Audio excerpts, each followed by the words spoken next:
اشراق کی کتنی رکعت؟ اشراق کی کم سے کم 2 رکعتیں ہیں جی. زیادہ جو ہے وہ صحیح مسلم میں آتا ہے 12 رکعت بھی آپ صلی اللہ علیہ وسلم پڑھا کرتے تھے. جب کبھی آپ کی تہجد کی نماز چھوٹ جاتی تو آپ اشراق کے وقت میں 12 رکعتیں ادا. اشراق، چاشت، اوابین، دوحا، یہ چاروں ایک ہی نماز کے نام ہے. اس کو اوابین بھی کہا گیا صحیح مسلم میں. جب اونٹوں کے بچوں کے پاؤں جلنے لگ پڑے تو توبہ کرنے والوں کی وہ نماز ہے 10-11 بجے کے قریب. دوحا اس کو ہم اردو میں چاشت کہتے ہیں، عربی میں تو چین ہی ہوتا. چاشت دوحا کا ہی ترجمہ ہے. اشراق سورج نکلنے کے بعد، سورج جب اچھا خاصا بلند ہو جائے اس وقت افضل ٹائم ہے اشراق کا یا چاشت کا. آپ پڑھ سکتے ہیں 2 نفل کم سے کم ہے. وہ صحیح مسلم میں حدیث ہے کہ جسم کے ہر جوڑ کے عوض جو ہے وہ صدقہ ہے، اور جسم کے 360 جوڑ ہیں ان تمام کی طرف سے 2 رکھتے ہیں اشراق کی یا دعا کی کفایت کر جائیں گی. اور بخاری اور مسلم میں حدیث ہے کہ سیدنا ابو ہریرہ کہتے ہیں مجھے نبی صلی اللہ علیہ وسلم نے 3 کاموں کی وصیت کی: رات کو سونے سے پہلے وتر پڑھ لینا، مہینے میں 3 روزے رکھنا، اور اشراق کی نماز پڑھنا. انہی حدیثوں کی وجہ سے بعض لوگ اشراق کی نماز کو سنت موقدہ بھی کہہ دیتے ہیں علماء عرب میں سے، لیکن وہ بات ٹھیک نہیں ہے. سنت موقدہ نہیں ہے، سنت موقدہ وہی 12 ہی ہیں: 2 فجر سے پہلے، 4 زور سے پہلے، 2 زور کے بعد، 2 مغرب کے بعد، 2 عشاء کے بعد. باقی نمازوں کی ٹائمنگ کے اوپر، نماز کی رکعتوں کی تعداد کے اوپر میرا مسئلہ نمبر ہے 30. وہ آپ دیکھ لیں، میں نے اس میں ڈیٹیل کے ساتھ بتایا ہوا ہے. اور یہ حدیث صحیح ہے جو کہتے ہیں کہ فجر کی نماز کے بعد بیٹھے ذکر کرتا رہے؟ ضعیف ہے روایت جی. صحیح مسلم میں یہ حدیث ہے کہ آپ صلی اللہ علیہ وسلم فجر سے اشراق تک مسجد میں بیٹھتے تھے. یہ جو حدیث ہے نا کہ جی 1 حج اور 1 عمرے کا ثواب ملے گا، یہ روایت ضعیف ہے. البتہ چونکہ سنت سے ثابت ہو گیا اتنی دیر آپ بیٹھتے تھے تو مسجد میں بیٹھنا چاہیے. اور اس سے بھی آسان وظیفہ جو 3 دفعہ صحیح مسلم میں آیا، آپ 4 کلمات 3 دفعہ پڑھ لیں: سبحان اللہ وبحمدہ عدد خلقہ ورضا نفسہ وزنۃ عرشہ ومداد کلماتہ. یہ کلمات اگر آپ پڑھ لیں، سبحان اللہ وبحمدہ 1 دفعہ ہو گیا نا، یہ 1 کلمہ اس کے ساتھ ہے عدد خلقہ ورضا نفسہ وزنۃ عرشہ ومداد کلماتہ. یہ 4 کلمات بن گئے، چاروں کے ساتھ سبحان اللہ وبحمدہ آ گیا. یہ 3 دفعہ پڑھ لیں تو آپ کو فجر سے لے کر اشراق تک عبادت کرنے سے زیادہ ثواب مل جائے گا. تو موجود ہے الحمدللہ، اس میں تو کوئی مسئلہ نہیں ہے، آپ کر سکتے ہیں، کوئی ایشو نہیں ہے. یہ بڑا آسان طریقہ ہے، تو ثواب بھی ملے گا، آپ اشراق بھی پڑھیں. بعض اوقات لوگوں نے آفس میں یا اسکول میں ڈیوٹی پہ جلدی جانا ہوتا ہے تو وہ کر لیں اس طریقے سے کہ وہ آفس جا کے اگر کوئی ٹائم ملتا ہے ٹی بریک کے اندر یا اس وقت پڑھ لیں. تو اس طریقے سے فجر کی سنتیں چھوٹ جاتی ہیں تو فوراً بعد بھی آپ پڑھ سکتے ہیں. صحیح ابن خزیمہ اور ابن حبان میں حدیث موجود ہے، ترمذی میں بھی ہے لیکن وہ سند ضعیف ہے. اور مشکات کے اندر شیخ زبیر صاحب نے پوری اس کی فٹ نوٹ پہ لکھ دی ہے کہ یہ سند ضعیف ہے. صحیح سند بھی اس کی لکھ دی ہے کہ ایک صحابی جو ہے فجر کی نماز کے بعد 2 رکعتیں پڑھ رہے تھے، آپ کھڑے ہو گئے. آپ صلی اللہ علیہ وسلم نے فرمایا یہ کیا پڑھ رہے ہو؟ جب سلام پھیر چکا کہا یا رسول اللہ میری جو پہلی 2 رکعتیں تھی وہ رہ گئی تھی، میں نے وہ پڑھی ہیں. آپ صلی اللہ علیہ وسلم خاموش ہو گئے. اسے کہتے ہیں حدیث تقریری، کہ آپ کے سامنے کوئی عمل ہوا اور آپ خاموش رہے، وہ دین کا حصہ بن گیا. تو اس سے بات پتہ چلی. اسی حدیث سے امام شافعی، امام احمد بن حنبل، امام مالک کی رزلٹ نکالتے ہیں کہ فجر کے فوراً بعد 2 سنتیں پڑھی جا سکتی ہیں. اور یہ اس حکم سے نکلی ہوئی ہیں جو ہے نا کہ آپ کوئی اور نماز نہیں پڑھ سکتے ان اوقات کے اندر، فجر کے اندر اور عصر کے بعد والے، اس سے یہ باہر ہے. اس کی ایکسیپشن دے دی گئی ہے تو آپ پڑھ سکتے ہیں. اور اگر کوئی سورج نکل کے پڑھنا چاہتا ہے اس وقت بے شک پڑھ لے. لیکن یہ جو کہتے ہیں اتنی دیر بیٹھا رہے ہوں، اتنی بڑی سزا اس بندے تو لا رہے ہو. ایک سنت نماز پیچھے فرض کے لیے کہیں لکھا کہ بیٹھا رہے انتظار میں، اس کے لیے آپ کہتے ہیں بیٹھا رہے. کیوں بھائی؟ ایک نماز جب سنت ہے، اس طریقے سے مستحب نمازوں کے لیے بھی ہوتا ہے. یہ اکثر عموماً میں نے اہل حدیث کی مسجدوں میں دیکھا ہے، وہ حدیث وہ ایک لے کے آتے ہیں بخاری مسلم سے، وہ جمعے کی نماز والی، کہ ایک شخص آیا، وہ آپ صلی اللہ علیہ وسلم خطبہ دے رہے تھے، اس دوران وہ آ کے بیٹھ گیا. آپ نے فرمایا تو نے مسجد کی 2 رکعتیں پڑھ لی ہیں؟ اس نے کہا نہیں یا رسول اللہ. تو آپ نے فرمایا اٹھ 2 رکعتیں پڑھ. 2 رکعتیں پڑھی، اس کے بعد وہ آ کے تقریر میں بیٹھا. اس سے رزلٹ نکالتے ہیں کہ آپ مسجد میں بیٹھ ہی نہیں سکتے جب تک آپ 2 رکعتیں نہ پڑھ لیں. تو یہ صرف جمعے کی حد تک تو رزلٹ ٹھیک ہے. کسی محدث نے اس سے یہ رزلٹ نہیں نکالا کہ عام حالت میں بھی تحیت المسجد پڑھنا یہ واجب ہے اور آپ بیٹھ نہیں سکتے. اور یہاں دیکھیں میں نے لوگ 5 منٹ رہتے ہیں نہ سنتیں پڑھتے ہیں اور بےچارے کھڑے رہتے ہیں انتظار کے اندر. ٹھیک ہے، میں ان کی سنت سے محبت کی قدر ضرور کرتا ہوں، لیکن لوگوں کو تو مصیبت میں نہ ڈالیں. آ کے بیٹھ جائیں، کوئی حرج نہیں، کیونکہ آپ نماز پڑھنے ہی آئے ہیں. اور اسی طریقے سے اگر آپ زہر کے وقت آئے اور آپ نے زہر سے پہلے سنتیں پڑھ لی ہیں تو وہ تحیت المسجد اور تحیت الوضو کا قائم مقام ہو گئی ہیں. تحیت الوضو پڑھیں یا تحیت المسجد پڑھیں، ثواب کا کام ہے، اس میں تو کوئی شک نہیں ہے.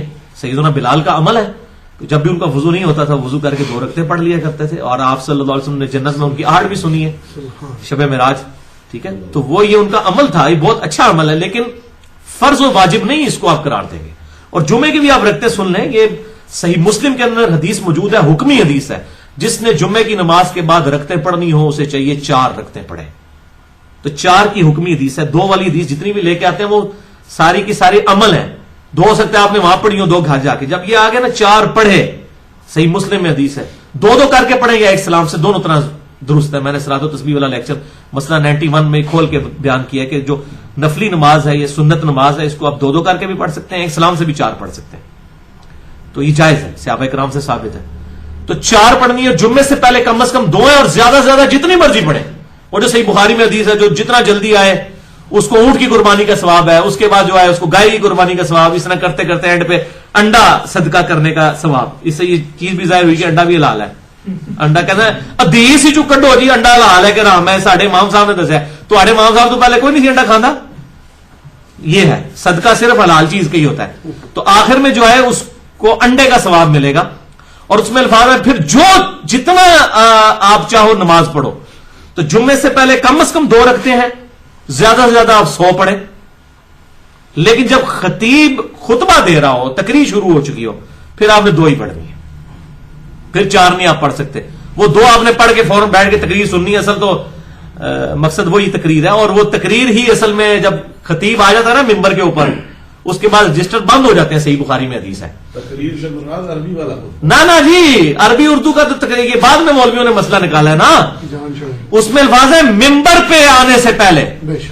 ممبر پہ جب آ گیا جو خطیب ہے تو اب رجسٹر بند, کیونکہ وہ ممبر پہ خطیب آتا تھا تقریر کرنے کے لیے. نبی صلی اللہ علیہ وسلم کوئی تلاوت کرنے کے لیے تو نہیں ممبر پہ آتے تھے, تقریر کرنے کے لیے. اب انہوں نے جو 2 ٹکڑے کر لیے نا, تقریر لادا اور وہ خطبہ لادا, جس کو عربی والا خطبہ کہتے ہیں, تو وہ پھر آپ مسجد میں ممبر پہ نہ آپ باہر تقریر کھڑے ہو کے مسجد میں ممبر پہ جو آپ آئیں گے تقریر کرنے یا خطبہ دینے, وہ آپ کا وہی شمار ہوگا. پھر ان کے ساتھ صحیح اشر کیا انہوں نے, جب انہوں نے فرق کیا, اور لوگ پھر انہوں نے بھی عربی خطبے چنا, کہتے ہیں تقریر کو ہی رکھو.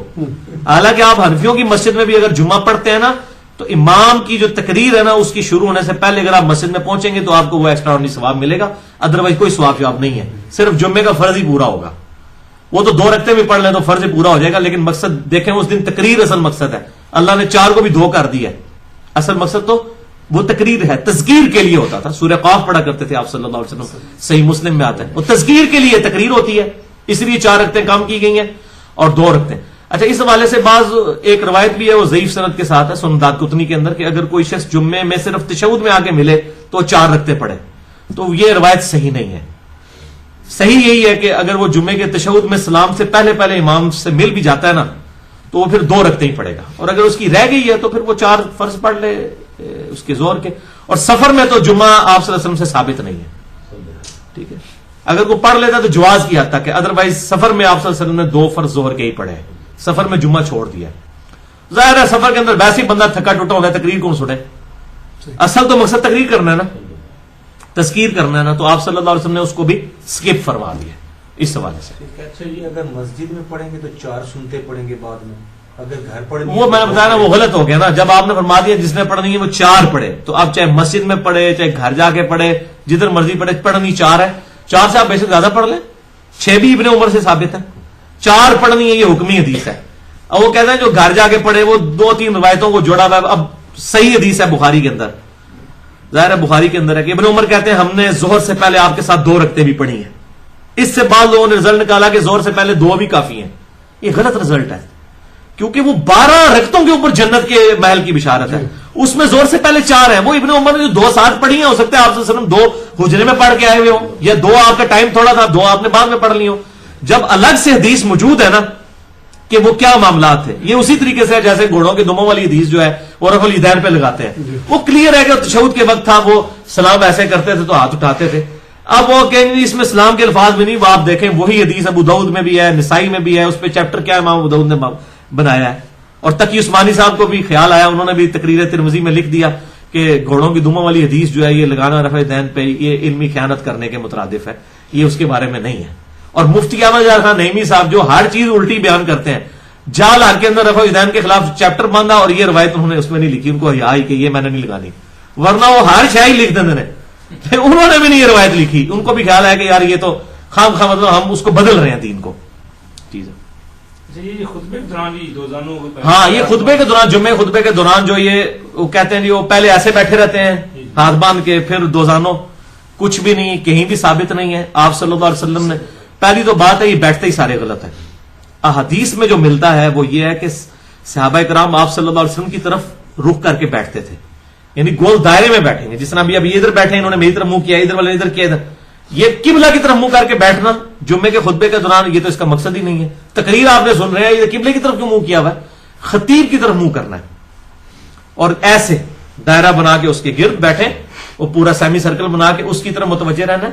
اور اس میں صرف آپ نے ایک چیز سے منع کیا, وہ ہے احتبا کر کے بیٹھنا. ویسے احتبا کرنا سنت ہے, آپ صلی اللہ علیہ وسلم فجر سے اشراق تک احتبا کر کے مسجد میں بیٹھتے تھے, دونوں گھٹنے کھڑے کر کے اور ایسے ان کو پکڑ لینا, اس طرح مسجد میں بیٹھنا سنت ہے. چوکڑی مار کے بیٹھنا بھی, دوزانوں بھی, یہ بھی. لیکن آپ صلی اللہ علیہ وسلم کے ابو داؤد میں حدیث ہے کہ جمعے کے خطبے کے دوران ایسے کوئی نہ بیٹھے, کیونکہ اس میں ریلیکس ہوتا ہے, مطلب وہ نیند آ جاتی ہے, تو اٹینٹو ہو کے بیٹھنا ہے. اس کے علاوہ آپ جس طریقے مرضی سے بیٹھے وہ ٹھیک ہے. یہ جو انہوں نے کیا ہوا نا, پہلے ادھر بیٹھے رہتے ہیں, دوسرے وہ یہ کہتے ہیں جی, وہ پھر اس میں کہتے ہیں, وہ کہتے ہیں جی وہ چونکہ دو خطبے ہیں تو 2 رکعتاں گھٹ گئی نے جمعے دیاں, او دی جگہ 2 خطبے آ گئے نے, وہ پھر وہ اپنی نماز پوری کر رہے ہوتے ہیں. ٹھیک, ہاں یہ پیچھے اس کی تھیم ہوتی ہے. ایک مولوی صاحب کے سامنے یہی مسئلہ ایک صاحب پوچھ رہے تھے, میں ادھر موجود تھا. وہ کہہ رہے تھے جی یہ پہلے خطبے میں جو ہے ہاتھ باندھتے اور دوسرے میں, وہ جواب دے رہے تھے جی کہ یہ اس لیے ہے کہ یہ عربی خطبہ ہے, لوگوں کو عربی نہیں آتی تو وہ آنے والا سمجھے گا جب آپ یہاں ایسے بیٹھے ہوں گے کہ پہلا خطبہ ہو رہا ہے. وہ عجیب سا, یہ میں لطیفہ تک بات آپ کو بتا رہا ہوں جو میرے سامنے ہوئی ہے. اچھا, دوسری بات یہ جی آپ فرماتے ہیں جی کہ چاشت, اشراق اور اوابین جو ہے وہ ایک ہی نماز کے نام ہے. مثلا جس نے پھر آج چاشت یا وہ پڑھ لی, اپنا اشراق پڑھ لی, اس کو پھر اوابین یا چاشت پڑھنے کی ضرورت نہیں ہے. نہیں, ایک ہی نماز کے 3 نام ہے نا. اوابین جو مغرب کے بعد پڑھتے ہیں, کسی حدیث میں نہیں ہے کہ مغرب کے بعد جو پڑھتے ہیں وہ اوابین ہے. اوابین کہتے ہیں توبہ کرنے والے لوگ, اوابین. توابین بھی استعمال ہوتے ہیں, وہ توابون تھے نا جنہوں نے قتل حسین کا بدلے کے لیے وہ گئے تھے, توابون. تو اوابین یہ مسلم شریف کے الفاظ ہے کہ اوابین کی نماز اس وقت ہے جب کہ اونٹنی کے بچے کے پاؤں دھوپ کی وجہ سے, زمین گرم ہونے کی وجہ سے جلنے شروع ہو جائے. اگر مغرب کے وقت ایسا ہوتا ہے تو ٹھیک ہے, وہ آپ نے دھوپ کی وجہ سے ساری چیز بتا دی. یہ نام ہے. مثلا میں آپ نماز, اب عشاء کی نماز کو آپ رات کی نماز کہیں, کفتہ کی نماز کہیں, عشاء کی نماز کہیں, نائٹ پریئر کہیں, 10 نام رکھ لیں. تو ایک نماز کے, جیسے قرآن کی کئی صورتوں کے کئی نام ہے نا, تو یہ کئی نام ایک نماز کے ہیں. اسی کو اشراق کی نماز بھی کہا گیا ہے, اور کہا گیا کہ اشراق کی نماز تو اصل میں توبہ کرنے والوں کی نماز ہے, تو آپ نے اس کا نام ایک اوابین بھی رکھ لیا. اچھا یار, اشراق کی نماز جو ہے یہ صدقہ کے ایکویلنٹ ثواب دینے والا ہے, وہ صحیح مسلم میں حدیث موجود ہے. اچھا, یہ کب پڑھی جاتی ہے؟ جب وہ جو ہے وہ سورج کی روشنی کی وجہ سے, کہتے ہیں دوحا کے وقت, جب خوب دوحا کہتے ہیں صبح کا وقت جب سورج چمک اٹھے, تو اس کو آپ دوحا بھی کہہ سکتے ہیں. ٹھیک ہے, تو آج جیسے مغرب کی نماز کو آپ مغرب کی نماز کہہ سکتے ہیں, غروب آفتاب کے بعد کی نماز کہہ سکتے ہیں, عشاء سے جسٹ پہلے والی نماز, جتنے مرضی آپ نام رکھیں. تو یہ ایک ہی نماز کے جب نام مختلف ہیں تو آپ یہ پوچھنے کی ضرورت ہی نہیں ہے کہ اب جس نے وہ پڑھ لی اشراق تو اس کو چاشت کا بھی ثواب ملے گا. نام ہی ایک نماز کے کئی نام ہیں. مطلب ہے کہ 3 دفعہ مثلا ایک بندہ صبح سورج طلوع ہونے کے 20 منٹ کے بعد پڑھتا ہے, پھر وہ یعنی زوال سے بہت پہلے وہ پڑھ لیتا ہے, اس کے وہ 2 رکعت وہ ہوگی, 2 رکعت وہ, ایک مغرب کے بعد بھی 2 پڑھتا ہے. جتنے مرضی پڑھے جی, نفلوں کے تو کوئی نہیں کہ وہ اگر 2 ایک دفعہ پڑھ لیتا تو باقی بے شک نہیں, باقیوں کے بھی بے شک جو نیت نفلوں کے تو کوئی قدر نہیں ہے. اشراق کے 2 نفل پڑھے, اگلی کے اوپر پھر اشراق کی نیت کر لے, 12 نفل تو پڑھ سکتے ہیں اشراق کے. اور مغرب سے عشاء تو وہ جامع ترمذی میں حدیث ہے حذیفہ بن یمان کی, جو آپ صلی اللہ علیہ وسلم کو ملنے کے لیے گئے تو کہتے ہیں مغرب کی نماز آپ صلی اللہ علیہ وسلم نے پڑھی. ٹھیک ہے, یہ میری 72 حدیثوں میں بھی ہے, کیونکہ اسی میں بشارت ہے سیدنا حسن حسین والی بھی. حضرت حذیفہ کہتے ہیں غزاز دار رسول, وہ کہتے ہیں میرا خواہش کی کہ میں اپنی اور اپنی ماں کے لیے جا کے دعا کرواؤں نبی صلی اللہ علیہ وسلم سے. اللہ تعالیٰ نے آپ صلی اللہ علیہ وسلم کے دل میں یہ بات ڈال دی. اچھا, وہ کہتے ہیں نماز پڑھ کے فارغ ہوا تو حضور صلی اللہ علیہ وسلم نفل پڑھنا شروع ہو گئے. مغرب کے بعد، جامعہ ترمذی میں حدیث ہے، اتنے نفل پڑھتے رہے حتیٰ کہ عشاء کا وقت ہو گیا. اب عشاء 8:30 نہیں سی، 1.5 گھنٹے بعد عشاء آپ لیٹ پڑھ دے سن، 2 ڈھائی 3 گھنٹے آپ نفل پڑھتے رہے. کتنے نفل ہیں؟ یہ تو 6 کا نا ابیندے 6 والی روایت ہے ترمذی میں، امام ترمذی نے ساتھ لکھا ہے کہ بالکل جعلی روایت ہے، لیکن وہ ساتھ نہیں بتاتے ہیں، امام ترمذی نے لکھا ہے. ہر شے موجود ہے بھائی لکھی ہوئی. قادیانیہ کول جاؤ گے وہ بھی تمہیں روایت دکھان گے، جعلی روایت انہوں کول بھی ہے کہ جس سال وہ سورج گرہن اور چاند گرہن لگا اور یہ ہو جائے گا، ہر چیز بٹھا دیتے ہیں. اوپر تعلقاتی صاحب نے بھی تقریر کر دی، اس کا کلپ بھی انہوں نے ڈال دیے بیچ میں، اور تعلقاتی صاحب سے گاٹے بھی فٹ کرتی انہوں نے روایت. ٹھیک ہے، تو وہ بھی جعلی روایت ہے، جھوٹی روایت ہے، مرسل ٹوٹی ہوئی روایت ہے. یہ ساری روایتیں گھڑی جاتی ہیں اور پھر یہ فٹ. بال حذیفہ ابن یمان کی ترمذی میں حدیث ہے، آپ صلی اللہ علیہ وسلم کہتے ہیں میں نے کہا چلے آپ نماز پڑھ لیں، عشاء بھی ہوگی. عشاء بھی آپ پڑھ چکے تو رات کے اندھیرے میں آپ صلی اللہ علیہ وسلم کہتے ہیں میری پھر بھی ضرورت نہیں ہوئی. پھر آپ جب واپس گھر جا رہے تھے تو میں آپ صلی اللہ علیہ وسلم کے پیچھے چلنا شروع ہوا. آپ صلی اللہ علیہ وسلم نے پوچھا کون؟ حذیفہ. کہ یا رسول اللہ میں ہی حذیفہ ہوں. آپ فرمایا اللہ تعالیٰ تیری اور تیری ماں کی مغفرت کرے. اور وہ کیا کہتے ہیں میں چلا اسی نیت سے تھا کہ اپنی اور اپنی ماں کے لیے دعا کروں. پھر کہا حذیفہ آج ایک ایسا فرشتہ میرے پاس آیا جو آج سے پہلے کبھی نہیں زمین پر اترا، اور اس نے مجھے خبر دی ہے. یا رسول اللہ کیا خبر دی ہے؟ یہ رازدار رسول تھے، ان کو منافقین کے نام بھی بتائے، یہ بات بھی بتائی. فرمایا مجھے خبر دی ہے کہ میرے بیٹے حسن اور حسین جنتی نوجوانوں کے سردار ہیں اور میری بیٹی فاطمہ جنتی عورتوں کی سردار ہے. اور یہ جو حصہ ہے نا بیٹی فاطمہ جنتی عورتوں کی سردار ہے، یہ بخاری اور مسلم میں بھی ہے. وہ جو آپ نے ایک بات کان میں کہی تو وہ رو پڑی اور پھر دوسری بات کہی تو ہنس پڑی، اس میں بھی یہ الفاظ ہیں. یہ حدیث پوری جو ہے وہ اس طرح سٹارٹ ہوتی ہے جو ہم اینڈ پہ لیتے ہیں کہ آپ صلی اللہ علیہ وسلم نے فرمایا کہ حسن و حسین جنتی نوجوانوں کے سردار اور حضرت فاطمہ جنتی عورتوں کی سردار. یہ پوری حدیث جو ہے وہ حذیفہ ابن یمان کی یہاں سے سٹارٹ ہوتی ہے. اس سے یہ ثابت ہوئی کہ مغرب سے عشاء تک آپ جتنے مرضی نفل پڑھیں. اور یہ 2 ٹائم بڑے عبادت کے لیے آئیڈیل ہیں. فجر سے اشراق کوئی آپ کو تنگ نہیں کرے گا، اور مغرب سے عشاء کیونکہ وہ اس وقت کھانے پینے اور اس میں ٹائم نکل جاتا ہے. اور عرب کے اندر نا لوگ مغرب پڑھ کے گھر نہیں جاتے ہیں، میجورٹی لوگ مغرب کے بعد عشاء پڑھ کے جاتے ہیں کیونکہ 1.5 گھنٹے کے ایگزیکٹ بعد جو ہے نا وہ عشاء کی اذان ہو جاتی ہے. وہ بالکل اول وقت میں پڑھا لیتے ہیں، حالانکہ وہ افضل وقت نہیں ہے لیکن امت کی آسانی کے لیے جائز بھی ہے. بخاری اور مسلم میں حدیث ہے اگر مجھے امت کا خیال نہ ہوتا تو میں عشاء کی نماز میں تاخیر کا حکم کر دیتا. تو وہ 1.5 گھنٹے بعد، 1.5 گھنٹہ بھی کیا ہوتا ہے وہ 1 گھنٹے ہی بچ جاتا ہے کیونکہ مغرب کی اذان اور عشاء کی اذان میں 1.5 گھنٹے کا فرق ہوتا ہے. مغرب کی اذان ہوئی، پھر نوافل کا وقفہ ہوا، پھر نماز ہوئی، نماز کے بعد جو ہے وہ جنازے پڑھا گیا، اس کے بعد لوگ اپنی سنتیں پڑھتے ہیں. آدھا گھنٹہ ویسے رہ جاتا ہے، پیچھے 1 گھنٹہ رہ جاتا ہے نماز میں. لوگ کہتے ہیں جناب واپس جائیں گے پھر وضو کریں گے، تو لوگ وہاں پہ عشاء پڑھ کے ہی جاتے ہیں. یہ ویسے بڑی اچھی روٹین ہے عرب کے اندر، ایک ٹریڈیشنل. حرمین شریفین میں تو میں نے دیکھی ہے، عام مسجدوں میں نہیں لیکن حرمین کے اندر یہ ہے. ٹھیک ہے کہ بھئی لوگ پڑھ کے ہی جاتے ہیں عشاء کی نماز. مغرب کے بعد اتنی دیر مسجد میں وہ بیٹھے رہتے ہیں، بڑا آئیڈیل ٹائم ہے. اشراق کا ٹائم کیا ہے؟ اشراق کا ٹائم سورج کی جب ٹکیا باہر آ جائے. مسئلہ نمبر 30 میں نے بتایا نا، سورج کی جب ٹکیا وہ زد ٹکیا باہر آ جائے نا، پوری ٹرانزیشن پیریڈ میں جب ہوگی اس وقت وہ نماز پڑھنا منع ہے. تو جیسے ہی پوری باہر آ جائے ٹکیا، تقریباً 7-8 منٹ کے بعد جب ٹکیا پوری باہر آ جائے اشراق کا ٹائم شروع ہو جاتا ہے. لیکن افضل وقت یہ ہے کہ اس کی روشنی بھی، یعنی وہ ٹکیا روشنی میں بدل جائے، یعنی زرد رنگ پیلے میں، تو وہ افضل وقت ہے. اس وقت پڑھیں، یعنی تقریباً 20-25 منٹ، آدھے گھنٹے کے بعد وہ زیادہ بہتر ہے. باقی 7-8 منٹ کے بعد جیسے ٹکیا باہر آ جائے اب نماز جائز ہو گئی ہے. اس ٹکیا نکلے کے دوران نماز پڑھنا منع ہے. البتہ اگر کسی نے فجر پہلے شروع کر لی ہے تو بخاری اور مسلم میں حدیث ہے جس نے 1 رکعت طلوع آفتاب سے پہلے پا لی اس نے فجر کی نماز پا لی، اور جس نے 1 رکعت غروب آفتاب سے پہلے پا لی اس نے عصر کی نماز پا لی. یہ ایک ہی حدیث ہے بخاری اور مسلم کی، لیکن آدھی حدیث پہ عمل کرتے ہیں آدھی پہ نہیں. حنفی کہتے ہیں نہیں عصر ہو جاتی فجر نہیں ہوتی، حالانکہ ایک ہی حدیث میں رزلٹ. تو یہ اس طریقے سے ظلم کرتے ہیں. میں آپ کو ساتھ ساتھ ان کی بےمانیاں بھی بتاتا ہوں کہ کس طریقے سے یہ لوگ امت کو دھوکہ دیتے ہیں. لیکن ظاہر امت نے تو کھول کے کوئی چیز پڑھنی نہیں ہے. اور مجھے جب غصہ آتا ہے میں کہتا ہوں یار مسئلہ یہ ہے کہ اکثریت تو دوزخ کے لیے وہی پیدا ہوئے ہیں. یہ قرآن کا فتویٰ ہے، سورہ الاعراف آیت نمبر 179، وَلَقَدْ ذَرَأْنَا لِجَهَنَّمَ كَثِيرًا مِنَ الْجِنِّ وَالْإِنسِ، اور ہم نے کثیر جن و انس جو ہیں وہ پیدا ہی دوزخ کے لیے کیے. اور ساتھ اللہ نے وجہ بتائی ہے ان کی آنکھیں ہیں دیکھتے نہیں، کان ہے سنتے نہیں، عقل ہے استعمال نہیں کرتے. اولئک کالانعام بل ہم اضل، یہ تو چوپایوں کی مانند ہے بلکہ ان سے بھی گئے گزرے ہیں. تو جب عوام الناس سیدھی سیدھی نہیں ہے اللہ کے لیے تو پھر عوام اسی طریقے سے چلے گی، بھوگتے ہیں. اب کیا کریں، سیدھی سی بات. فجر کی نماز لیٹ ہو جاتا ہے، جماعت نکل جائے تو گھر پڑھ سکتے ہیں. ہاں نماز جب نکل جائے تو گھر پڑھنے سے اس لیے منع کیا جاتا ہے کہ مسجد میں چلے جائیں، ہو سکتا ہے آپ کو کوئی اور جماعت چھوٹی بھی مل جائے، یعنی بعد میں بھی جماعت کروا سکتے ہیں نا. ترمذی میں ایک ضعیف روایت ہے لیکن صحیح روایتیں اور کتابوں کے اندر بھی موجود ہیں کہ آپ جو ہے وہ دوسری جماعت بھی کروا سکتے ہیں، تیسری بھی کروا سکتے ہیں، چوتھی بھی کروا سکتے ہیں، لیکن عادت نہ بنائیں کہ آپ جان بوجھ کے لیٹ ہونا شروع کر دیں. تو گھر پڑھنے سے اس لیے منع کیا تھا. ویسے اگر آپ کو یقین ہے کہ میں مسجد میں ایسی جگہ مسجد ہے جہاں پہ بس جو جماعت ہوگی اس کے بعد کوئی آتا نہیں ہے یا اب ٹائم ہی تھوڑا ہے، تو آپ گھر پڑھ لیں، گھر نماز ہو جائے گی. وہ گھر پڑھنے سے اس صورت میں منع کیا گیا ہے جب آپ مسجد میں جماعت چھوڑ دیتے ہیں. ویسے اگر کوئی لیٹ ہے تو جہاں مرضی پڑھے.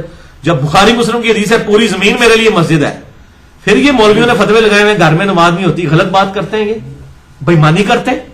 یعنی جب نبی صلی اللہ علیہ وسلم کہہ رہے ہیں پوری زمین مسجد ہے، پھر تو نماز کہیں بھی ہو سکتی ہے. وہ اس لیے ترغیب کے لیے کہ آپ کی فجر کی یا زور کی جماعت رہ گئی ہے تو آپ مسجد میں چلے جائیں، کوئی لیٹ آیا ہوا مل جائے گا تو جماعت ہو جائے گی. یہ نہیں ہے کہ گھر میں نماز ہی نہیں ہوتی ہے. اگر جماعت چھوٹ گئی تو ظاہر اب آپ کہیں کہ میں اتنی دور جاؤں گا، ہونا بھی کچھ نہیں، میں گھر ہی پڑھ لوں، تو ٹھیک ہے، جائز ہے، کیوں نہیں جائز. اور سوال کسی کا؟ اگر آنکھ لیٹ کھلتی ہے، مثلا نہیں کسی دن آنکھ کھلتی، سورج طلوع ہو گیا، آپ بس جب طلوع ہو جائے اس وقت پھر پڑھ لیں. وہ تو صحیح مسلم میں حدیث ہے، آپ صلی اللہ علیہ وسلم کے ساتھ بھی ایسا ہوا تھا، اسی وقت آپ پڑھ لیں نماز ہو جائے گی. 4 مطلب کہتے ہیں جماعت ہو رہی ہے تو بندہ ایک رکعت مس ہو گئی ہے تو بعد میں اٹھ کے رفع سے شروع ہو گئی. نہیں، اس میں یہ ہے کہ آخری اگر کسی کی ایک رکعت چھوٹ گئی ہے تو وہ اب جب آخر میں پڑھے گا وہ اس کی چوتھی رکعت ہوگی نا، تو چوتھی رکعت رفع دین سے شروع نہیں ہوتی ہے، تیسری اور پہلی رفع دین سے ہوتی ہے. تو ایک رکعت چھوٹی ہے 4 میں سے تو آپ ڈائریکٹ ہی ہاتھ باندھیں گے اور اس کے بعد ثنا پڑھ کے اور سورۃ الفاتحہ اور سورت پڑھ کے اس کو کریں گے. البتہ مغرب میں اگر ایک چھوٹی ہے تو آپ جب پڑھ رہے ہوں گے وہ تیسری آپ پڑھ رہے ہوں گے، 2 امام کے ساتھ پڑھ چکے نا، جب آپ چھوٹے گی تو آپ وہ تیسری پڑھ رہے ہوں گے، ٹھیک ہے، تو وہ رفع دین سے ہوگی. مغرب والی رفع دین کے ساتھ ہوگی ایک چھوٹی بھی. فجر کی ایک چھوٹے بغیر رفع دین کے شروع کریں گے امام کے اسلام پھیرنے کے بعد، اور عصر اور عشاء اور ظہر کی بھی بغیر رفع دین کے پڑھیں. ٹھیک ہے، دوسری رکعت میں بندہ شامل ہوا تو پھر یعنی اتحیات کے بعد امام صاحب کی تو تیسری ہوگی، اس بندے کی دوسری ہوگی نا، وہ رفع دین پھر نہ کریں. وہ اجتہادی مسئلہ ہے، اس میں کوئی ڈیٹیل نہیں ملتی ہے. اگر آپ کرنا چاہتے ہیں کر لیں، نہیں کرنا چاہتے نہ کریں، اس میں کوئی مسئلہ نہیں ہے. وہ اجتہادی مسئلہ ہے. اگر آپ امام کو فالو کرنا چاہتے ہیں، لیکن کم از کم آپ کے رفع الیدین وہ پورے ہونے چاہیے جو طاق رختوں والے ہیں. اگر زیادہ بھی ہو جاتے ہیں کوئی حرج نہیں ہے. سجدوں میں بھی رفع الیدین ثابت ہے، زیادہ رفع الیدین کا تو کوئی مسئلہ نہیں ہے. حضرت انس بن مالک سے ثابت ہے نا، جز رفع الیدین میں امام بخاری لے کے آئے، تو زیادہ ہو جائے تو کوئی مسئلہ نہیں ہے.